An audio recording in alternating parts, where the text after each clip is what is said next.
Hello and welcome back to my channel. Today what we are going to be going over is the 2022 United States Senate elections, and basically what I'm going to do is I'm going to give my general ratings for each race and basically tell you how I think it's kind of going to go. So, this is the 2016 map.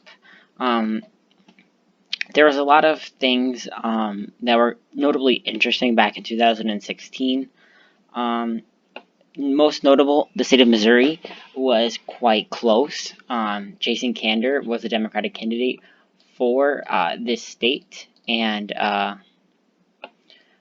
he really did help boost out turnout. He was more of a blue dog Democrat, and as seen in the actual official results, he only came about 3 points from losing, which it is still a loss, but it still did show that, they could be competitive in an area like that. Looking at other states, the state of Pennsylvania was also extremely close, with a Republican also winning along with the state of Wisconsin. Both of these Republicans outperformed Donald Trump in these states, and were actually surprises on the night. A lot of people did not think that this is going to go to the Democrats, as if you even look at the Sabato crystal ball ratings, Wisconsin was a likely Democratic seat, while Pennsylvania was lean. Oh yeah, and also another thing to be quite notable is the state of New Hampshire. It was literally decided by not even, I think it's 700 votes. So again, another extremely close race that we definitely need to keep an eye on in the 2022 midterms. So, looking at our general ratings for them. Looking at each individual state, the state of California is likely going to stay Democratic. I don't generally see a Republican candidate that is going to narrow up the margins or potentially win.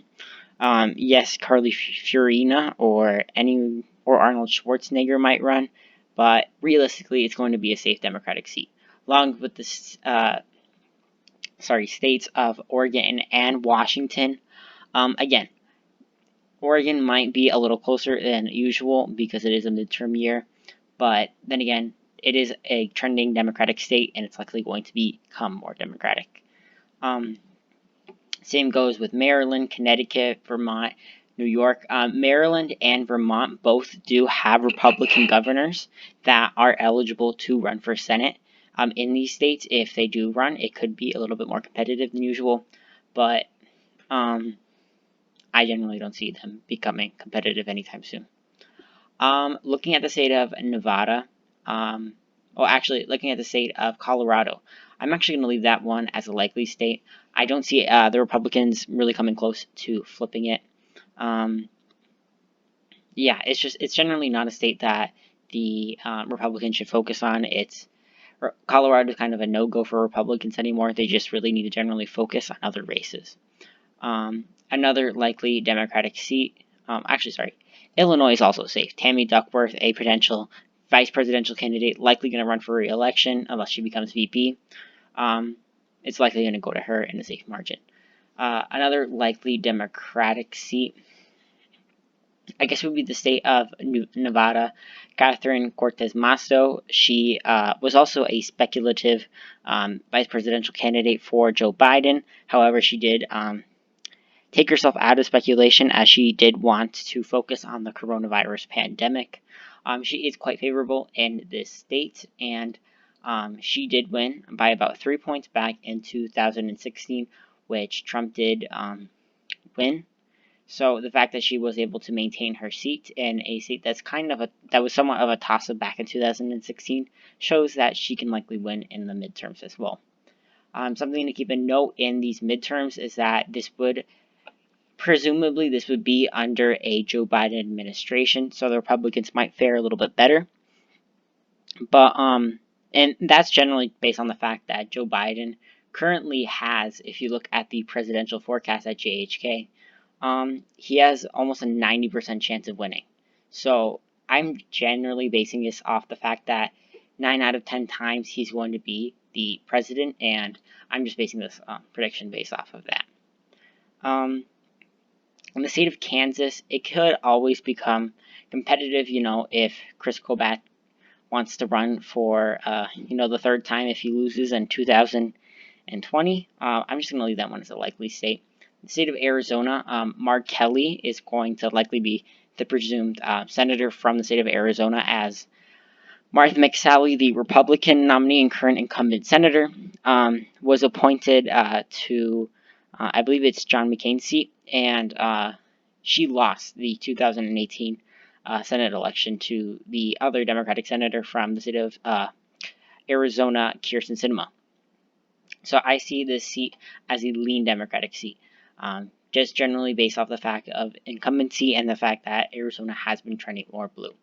And in addition to that, I'm also going to leave the state of New Hampshire as a lean Democratic seat. In the presidential level and in the Senate level in 2020, it is going to be a likely seat, but because this is a midterm year, and Chris Sununu could also run potentially for the Senate in New Hampshire, it could definitely narrow up or potentially even go to the Republicans. There is a lot of open room for that, so I'm just going to leave it as a lean Democratic seat. Some more likely seats, South Carolina, I believe that, Tim Scott, he is, again, very well liked in South Carolina. He's more bipartisan. He actually would likely have 2024 ambitions for running for president, even. And the state of Georgia, it's going to be, again, pretty difficult to kind of predict. Johnny Isakson, he outperformed Joe Biden back in 2016 by quite a substantial margin. Hillary Clinton was only 5 points within Donald Trump, and Johnny Isakson won by 15 points, which is absolutely insane. However, he did retire, so his whole popularity thing is not going to really work. I believe this is the special election, so either Kelly Loeffler, Doug Collins, Raphael Warnock, Joe Lieberman, not Joe Lieberman, the Lieberman guy.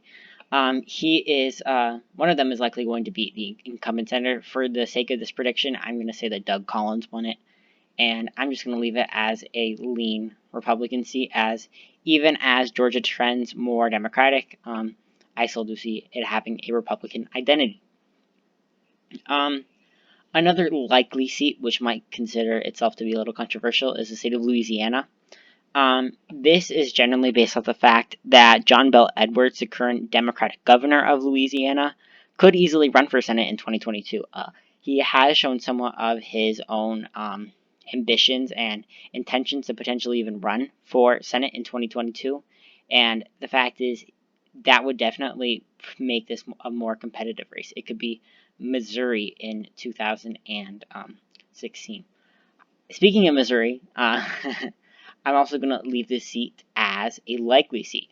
However, despite the fact that it was a toss-up seat back in 2016, Jason Kander is not going to run again. I believe he ran for Kansas City, mayor, and he dropped out due to mental health reasons. He's likely going to probably stay out of public office for the next couple years and not run for Senate again because of that.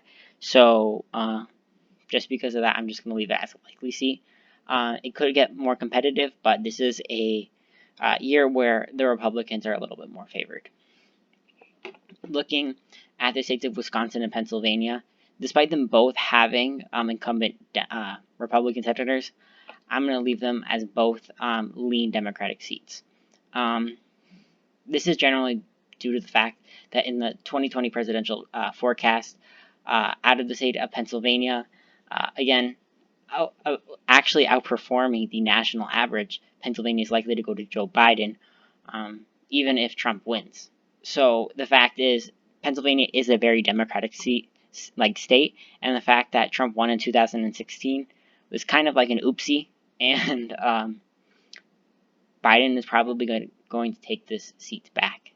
The Democrats are going to take this seat back. And in the state of Wisconsin, not as Democratic as Pennsylvania, but still likely going to go to the Democrats, or by a narrow enough margin. The state of Florida, again, another state that was relatively close back in 2016. Marco Rubio outperformed Donald Trump's margin in this state. He won by about 8 points, which is actually very huge. Coming from a state that's always close no matter what, on presidential and senatorial races, statewide races are always close in this state. He did outperform, as he is somewhat popular. However, I generally don't think that this is going to be the same thing in 2022. So I'm going to leave this as a lean Republican state. I forgot to fill out the VP. It's probably going to be Lou. Looking at the state of Ohio, I believe it's Robert Portman. He is the current incumbent senator. Again, outperforming Donald Trump in this state. I have a feeling it's likely going to go to him. Maybe not by such a large margin, maybe a likely margin, but that's generally what I believe. Going to the state of Indiana, it was a little closer back in 2016. It did, on election night, Todd Young did outperform the estimates that were projected for him. However, I do see this being a likely seat. Not Illinois. Okay, finally, the state of North Carolina. This seat is going to be kind of difficult to predict. North Carolina is actually more likely than not going to go to Joe Biden in 2020. Again, a trending Democratic seat. However, it's always been close in the presidential and senatorial elections, even having a very popular governor who is running for re-election in 2020 and in current polling is leading by double digits. So because of this, I'm just going to leave it as a tilt Republican seat, but I could easily see it going either way.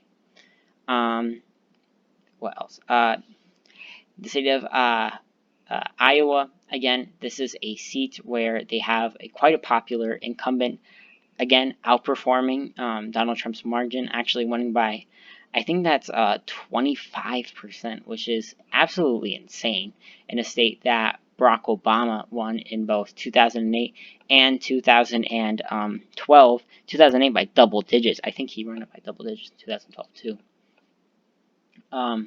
So because of this, it's likely going to be either a safe seat or likely. I'm just going to leave it as likely because he could always retire, and as he is a very, I don't mean to be like ageist, but he is a little older. So the fact is, as you get older, despite the fact that you do climb up the ranks in the Senate and get more leadership positions, despite that fact, you are likely going to be a little bit more likely to retire. And other than that, maybe I'm also going to leave the state of Kentucky as a likely state. I know there's a lot of likely Republican states, but the state of Kentucky, Rand Paul, he does have quite a nationwide name. However, he hasn't necessarily made it for all the right reasons, despite being somewhat of a libertarian. The fact that he did try to not decriminalize lynching, out of all things, is not necessarily helping his case. And I'm also going to put the state of Hawaii, Alaska as tilt Republican, which, bombshell or whatever. But the fact is, Lisa Murkowski is one of the most unpopular senators in all of the country. She's underwater by quite a few points. She is one of the most moderate Republicans in the Senate caucus, probably the most liberal one, especially now that Susan Collins voted for Brett Kavanaugh and other things. She has committed to not voting for Joe Biden in the 2020 presidential election, which again is not necessarily helping any of her chances. So just because of that, I'm going to leave Alaska as a tilt Republican state. I would leave it as a toss-up along with the state of North Carolina and potentially even New Hampshire, but generally I think it's going to go to the Republicans just by a little bit.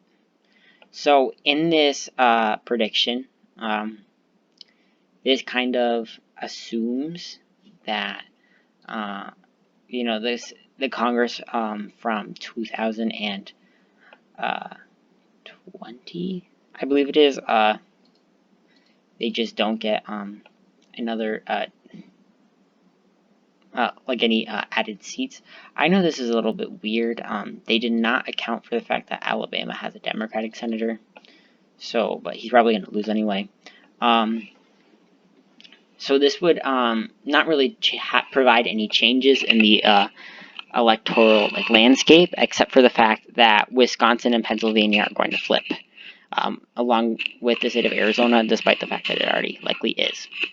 So thank you guys so much for watching. I hope you enjoyed this video. It was a little longer, but I still hope you enjoyed it. This is a little bit early, as this is still 2020, and we haven't even had the 2020 Senate elections yet. But I thought it was good to, look ahead and maybe start considering who could run in 2022, especially in the aftermath of the 2020 election. So thank you so much. Like and subscribe, and leave suggestions in the comments below. And thank you.